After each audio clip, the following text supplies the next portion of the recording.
આપનું સ્વાગત છે. આપનો વધુ સમય ના લેતા સીધું જ આપણે આપ કેન્દ્રના કૃષિ રાજ્યમંત્રી અને અમારા ખાસ પૂર્વ અધ્યક્ષ રૂપાલાજી આપને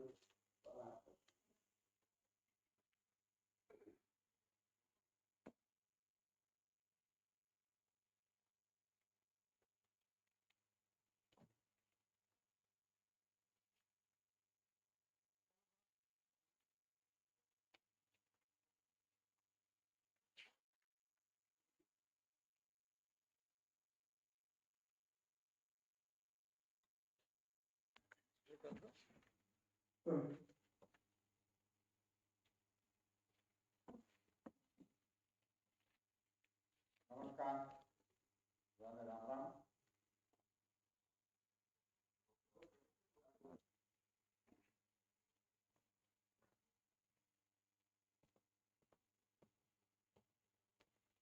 આજે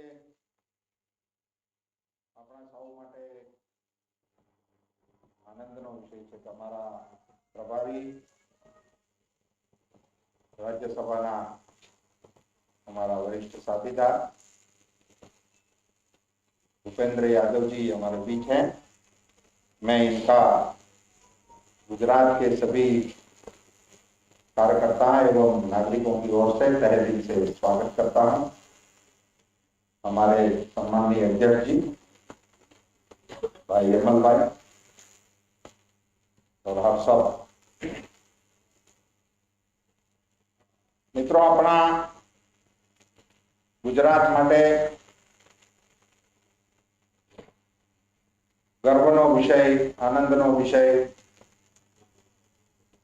आदरणीय प्रधानमंत्री श्री नरेन्द्रभाईना नेतृत्वमां दिल्ली खाते एनडीए सरकारનું જે બજેટ રજૂ થયું, જેને સમાજના તમામ વર્ગોમાંથી આવકાર પ્રાપ્ત થયો, આમ આદમીનો કોન્ફિડન્સ વધ્યો, લોકોના મનમાં ઉત્સાહ પ્રેરણારૂપ એક ઐતિહાસિક બજેટ રજૂ કરવામાં અમારા નાણામંત્રી સફળ રહ્યા। આપણા રાજ્યને લાગે વળગે છે ત્યાં સુધી સાહેબનું સ્વપ્ન ગિફ્ટ સિટી, એની અંદર ફિનટેકની જે રચના થઈ છે એ આપ સૌ જાણો બી છો, જેને કારણે ફિનટેક હબની રચના થવાને કારણે aircraft, leasing, financing, business, banking ક્ષેત્ર અને વૈશ્વિક સ્તરના આ પ્રકારના કામો કરનારા માટે જે ટેક્સ પ્લાનિંગ રજૂ થયું છે, એને કારણે ગિફ્ટ સિટીની ઓળખ પણ આંતરરાષ્ટ્રીય થશે અને આપણા રાજ્યની અંદર આ પ્રકારના વ્યવસાયનો એક નવો પ્રારંભ થવાની ક્ષિતિજો ખોલવાની જાહેરાત જે થઈ છે, એમને એક ગુજરાતી તરીકે આવકારતા ખૂબ આનંદની લાગણી અનુભવું છું। આપણું ગુજરાતનું વ્યાવસાયિક ક્ષેત્રમાં જે મોખરાનું સ્થાન આપણું ધરાવતું હતું અલંગ, એની કેપેસિટી ડબલ કરવા માટેનો નિર્ણય થયો છે, જે પણ આપણા માટે ખૂબ જ એક આશા જગાવનારી ઘટના છે, કારણ કે આ પ્રકારનું બ્રેકિંગ યાર્ડ જે અત્યારે પણ ખૂબ મોટા પ્રમાણમાં રોજગારીનું સર્જન કરી રહ્યું છે, ઉપરાંત ખૂબ બહુમૂલ્ય ધાતુઓનું એક પ્રકારનું સોર્સ પણ આપણા માટે છે। અનેક ચીજો નાની મોટી એના અલંગના વ્યાપાર અંગે આપ બધા મારીથી વધારે પરિચિત છો। આ બંને જાહેરાતો એ ગુજરાતના વ્યવસાયિક ક્ષેત્રને ખૂબ ઊંચી ઊંચાઈઓ તરફ લઈ જવાનું ગુજરાતના વ્યવસાયિકોને માટે એક આનંદદાયક સમાચારો છે. સમગ્ર બજેટમાં ગામડું, ગરીબ, ખેડૂત, શોષિત આના પિલર ઉપર રચના કરીને લગભગ એમ કહી શકાય કે દરેક વ્યક્તિને એવું લાગે કે આ બજેટ એ મારું બજેટ છે.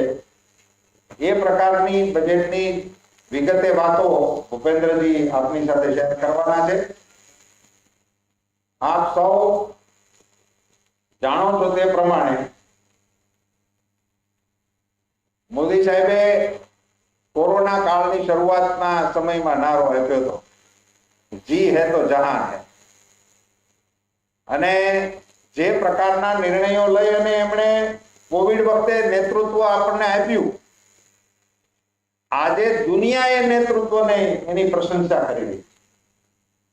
એ આપણા સૌ માટે ગૌરવનો વિષય છે. અને બજેટની દૃષ્ટિએ જ્યારે આપ જુઓ ત્યારે હેલ્થને લગભગ ડબલ કરતા વધારે બજેટની અંદર એમની પ્રાયોરિટી આપીને જી હે તો જહાન હે એ બોલવાની વાત નહોતી, પણ એને અમલમાં લાવવા માટેનો પ્રયાસ કરવા બદલ પ્રધાનમંત્રીશ્રીને આપણે સૌ ધન્યવાદ આપીએ.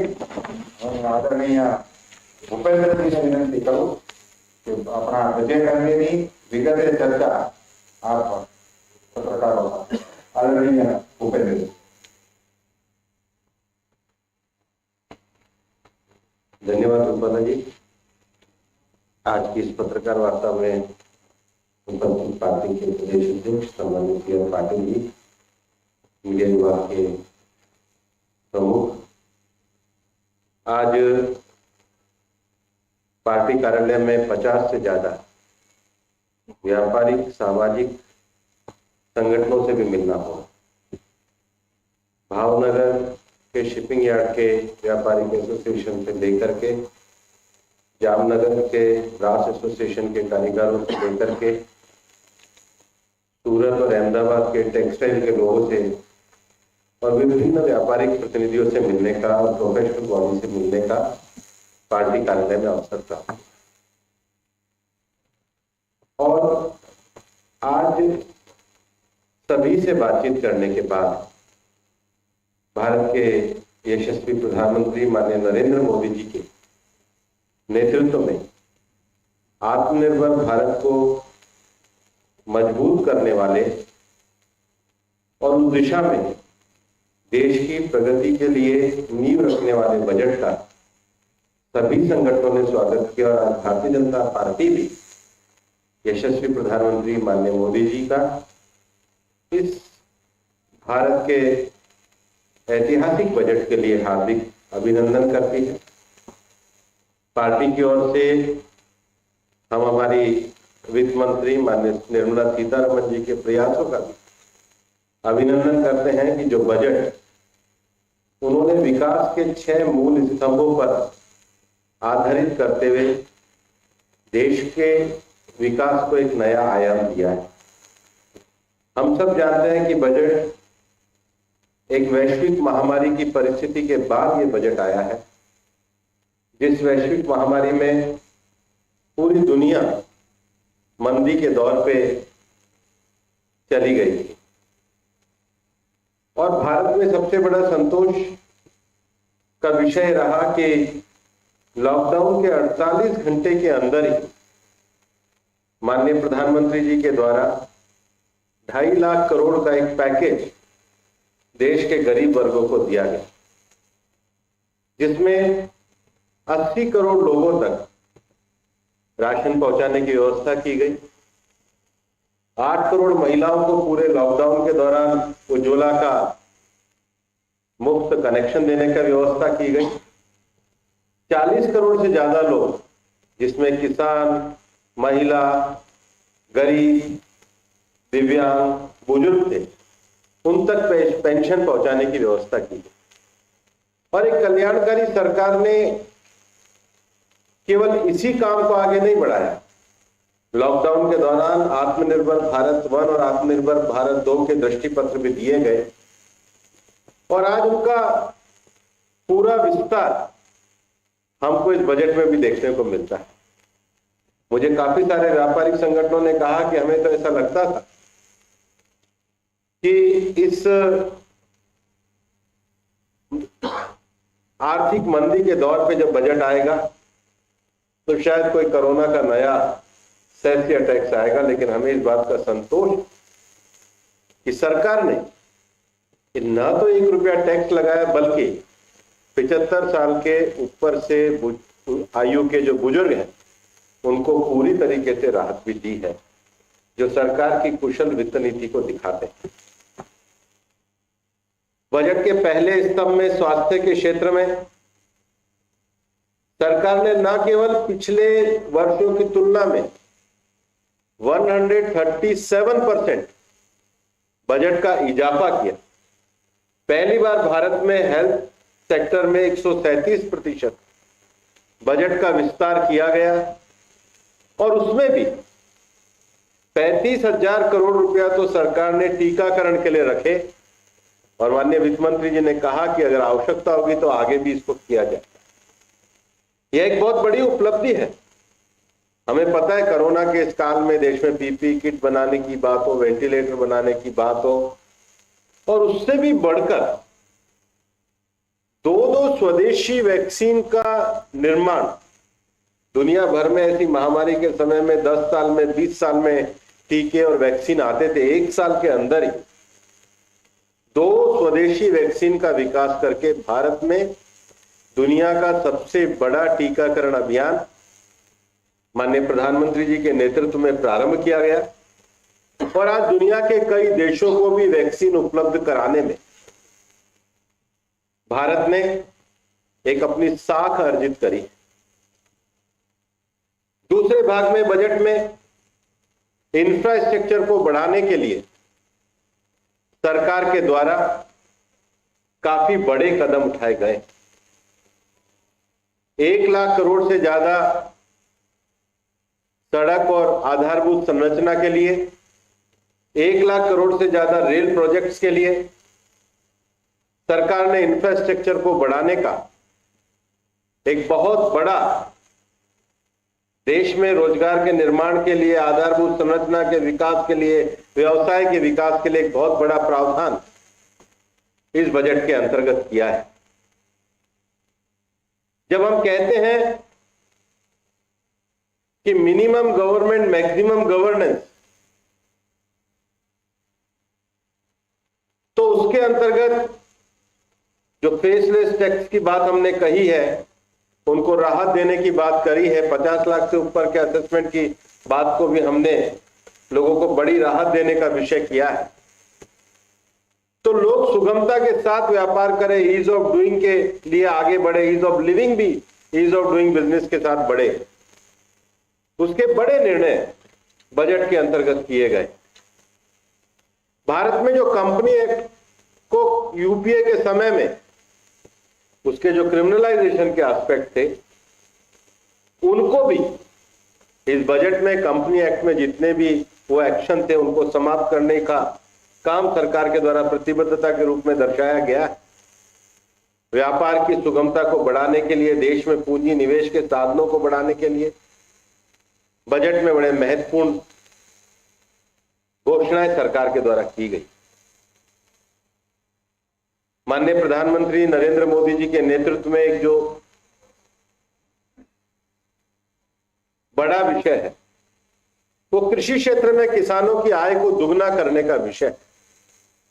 केंद्रीय कृषि राज्य मंत्री जी भी बैठे हैं।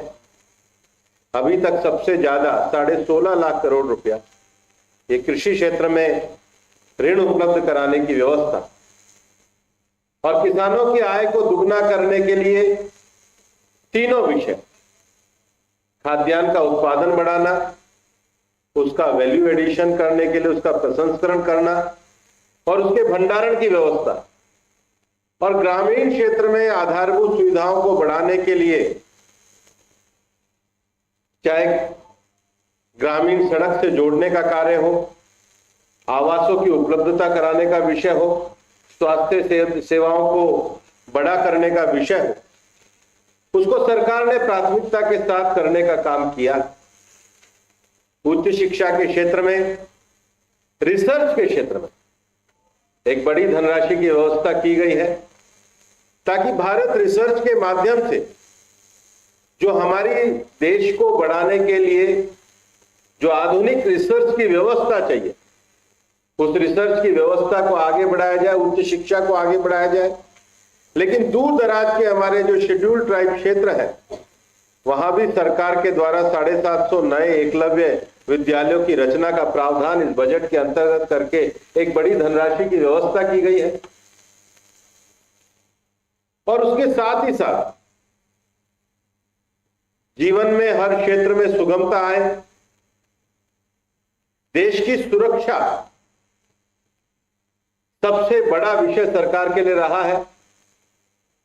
और हमारे जो स्वदेशी केवल सुरक्षा के उपकरण नहीं, स्वदेशी जो वायुयान HAL की बात करी है, उसको भी आगे बढ़ाने की प्रतिबद्धता राष्ट्रपति जी के अभिभाषण में सरकार के द्वारा की गई। लेकिन सुरक्षा के क्षेत्र में देश में स्वदेशी रक्षा उत्पादन को बढ़ाने के लिए डिफेंस में बजट में वृद्धि की गई है। वाहनों के लिए नई स्क्रैप पॉलिसी लाई गई है। आज हमको पता है कि मुझे भावनगर के अलंग के जो लोग आए थे, वो कह रहे थे कि सरकार उस कैपेसिटी को दुगना करने जा रही है। तो भारत के लोगों की जो आकांक्षा रही है, आत्मनिर्भर भारत का अर्थ है कि देश का हर क्षेत्र मजबूती के साथ विकास करे। माननीय प्रधानमंत्री जी ने सबका साथ सबका विकास और सबका विश्वास का जो मंत्र दिया है, सरकार ने पूरे देश भर में से 112 आकांक्षी जिलों का चयन किया ताकि विकास के इस क्रम में कोई जो बहुत पिछड़े हुए जिले हैं उनको भी आगे लेकर के आया जाए। और सरकार ने उसको वापस से अपनी प्रतिबद्धता के साथ आगे बढ़ाने का काम किया है। और इसलिए हमारा ये मानना है कि 2021-22 का जो बजट माननीय वित्त मंत्री जी के द्वारा पेश किया गया है, यह बजट नए दशक में आत्मनिर्भर भारत की मंशा को पूरा करेगा। यह बजट भारत के ग्रामीण विकास के लिए है। यह बजट किसान कल्याण के लिए है।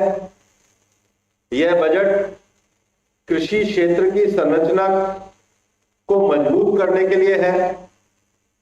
यह बजट स्वास्थ्य के क्षेत्र में भविष्योन्मुखी बदलावों के लिए है। यह बजट देश के इंफ्रास्ट्रक्चर के डेवलपमेंट के लिए है। यह बजट भारत को मजबूत आर्थिक आधार देने के लिए है। यह बजट भारत के गरीब के जीवन में बेहतरी लाने के लिए है। यह बजट स्टार्टअप के लिए, देश के नए कौशल वाले युवाओं के अवसरों के लिए है। यह बजट देश के कारोबार को स्फूर्ति देने के लिए है। और यह बजट आत्मनिर्भर भारत के संकल्पों को आकार देने के लिए है। और इसलिए इस ऐतिहासिक बजट के लिए पूरी भारतीय जनता पार्टी अपने यशस्वी प्रधानमंत्री श्री नरेंद्र मोदी जी के कुशल और दूरदर्शी नेतृत्व का अभिनंदन करती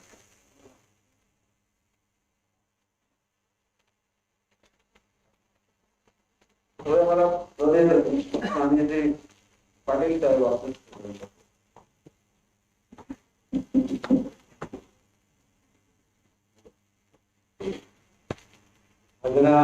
प्रेस કોન્ફરન્સમાં આપણે ઉપસ્થિત સભાના સાંસદ અને ગુજરાતના આદરણીય પ્રભારી શ્રી ભૂપેન્દ્રસિંહ યાદવજી, જેમાં મુખ્યમંત્રી શ્રી રૂપાલા સાહેબ, ભાર્ગવભાઈ,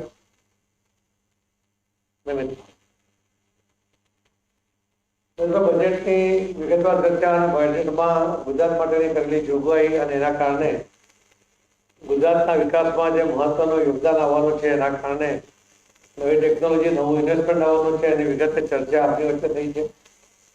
આખા દેશની આ બજેટ પર શું અસર થશે એની પણ વિગતવાર ચર્ચા આગળ શ્રી યાદવ સાહેબે કરી છે. આવનારા દિવસોમાં ગુજરાતની અંદર સ્થાનિક સ્વરાજ્યનું ઇલેક્શન છે. મહાનગરના ઇલેક્શન 21 તારીખે છે. એના ફોર્મ ભરવાની પ્રક્રિયા આજે પૂરી થઈ ગઈ છે અને થોડા દિવસની અંદર ફરીથી તાલુકા પંચાયત, જિલ્લા પંચાયત અને નગરપાલિકાના પણ પાર્લામેન્ટરી બોર્ડમાં અમે ઉમેદવારનું ચયન કરીશું અને એના પણ ફોર્મ ભરાવીને ઇલેક્શનના મેદાનમાં ઉતારવા. કોંગ્રેસ મને લાગે છે કે લડવાની એક શક્તિ ખોઈ બેઠી છે. જે રીતે વાતો આવી રહી છે જોતા મજબૂતાઈથી એ લડાઈ લડી શકે એવી સ્થિતિમાં પણ દેખાતી નથી. પરંતુ ભારતીય જનતા પાર્ટીનો કાર્યકર્તા પૂરી તાકાત સાથે, ઉત્સાહ સાથે અને બધી જ સીટો જીતવાની આંતરિક તૈયારી સાથે આ યુદ્ધમાં ઉતરશે અને જીત મેળવશે. ભારતીય જનતા પાર્ટીનું હંમેશા લક્ષ્ય રહ્યું છે કે સત્તા પ્રાપ્તિ, એના દ્વારા લોકોને સહાયતા કરવી, એના દ્વારા લોકોને મદદ પહોંચાડવી. છેવાડાના માનવી સુધી જો મદદ પહોંચાડવી હશે તો આ સત્તા દ્વારા એ શક્ય બનશે. એ આપણે ભારતીય જનતા પાર્ટીના નરેન્દ્ર મોદી સાહેબના ગુજરાતના અને દિલ્હીના શાસનમાં સમયમાં આપણે જોયું છે કે દરેક ક્ષેત્રના કે દરેક સેક્ટરના લોકો સુધી અમને લાભાન્વિત કરવા માટેનો પ્રયત્ન લગભગ 375 થી વધુ યોજના કેન્દ્ર સરકારની આદરણીય નરેન્દ્ર મોદી સાહેબે દરેક સેક્ટરના લોકો માટે પણ જાહેર કરી છે અને લોકો એનો ખૂબ મોટા પ્રમાણમાં લાભ પણ લઈ રહ્યા છે. તો આ સ્થિતિ આજે ગુજરાતની છે.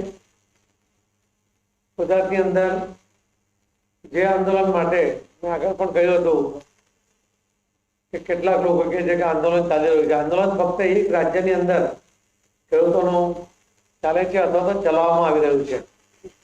એમના માટેની જે વ્યવસ્થા છે એ આજ દિન સુધી આવી વ્યવસ્થા સાથેનું આંદોલન ક્યારેય થયું નથી. એ જ બતાવે છે કે વ્યવસ્થા કરવાવાળા લોકો જ આ આંદોલનને વેગ આપે છે, એને ટકાવી રાખે છે. એના માટેના બધા જ પ્રયત્નો એ કરી રહ્યા છે. આખા દેશમાં એક રાજ્યના જ ખેડૂતોને આ કૃષિ બિલમાં વાદા વચકા લાગે છે. એમના જ રાજ્યની અંદર પોતાના અલગ કાયદા જ્યારે વિધાનસભા પસાર થયા હોય એ છતાં કેન્દ્ર સરકારની સામેનું આંદોલન ચાલે છે. એ જ બતાવે છે કે કેટલીક શક્તિઓ આ દેશને કે દેશના ખેડૂતોને મળવાવાળી રાહતો કે ફાયદાઓ ન મળે એના માટે સક્રિય થયું છે અને એના માટે ઘણા બધા લોકોએ ઘણું બધું કહ્યું છે. ગુજરાતની વાત કરીએ તો ગુજરાતમાં આવું કોઈ ખેડૂતોનું આંદોલન ચાલતું નથી. અનેક ખેડૂતો અને ખેડૂત અગ્રણીઓ પોતે આ કિસાન બિલથી ખૂબ ખુશ છે અને આંદોલનને કારણે એમના અધિકાર જે પ્રાપ્ત થયા છે જતા નહીં રહે એના માટે વારંવાર પોતે પણ આવીને એ લોકો રજૂઆત કરતા હોય છે. તો મિત્રો, આ સ્થિતિ આજે ગુજરાતની છે. ગુજરાતનો સ્થાનિક સ્વરાજ્યના ઇલેક્શનનો બ્યુગલ ફૂંકાઈ રહ્યું છે અને ભારતીય જનતા પાર્ટી આ ઇલેક્શન લડીને ભવ્ય વિજય તરફ આગળ વધી રહી છે. ધન્યવાદ.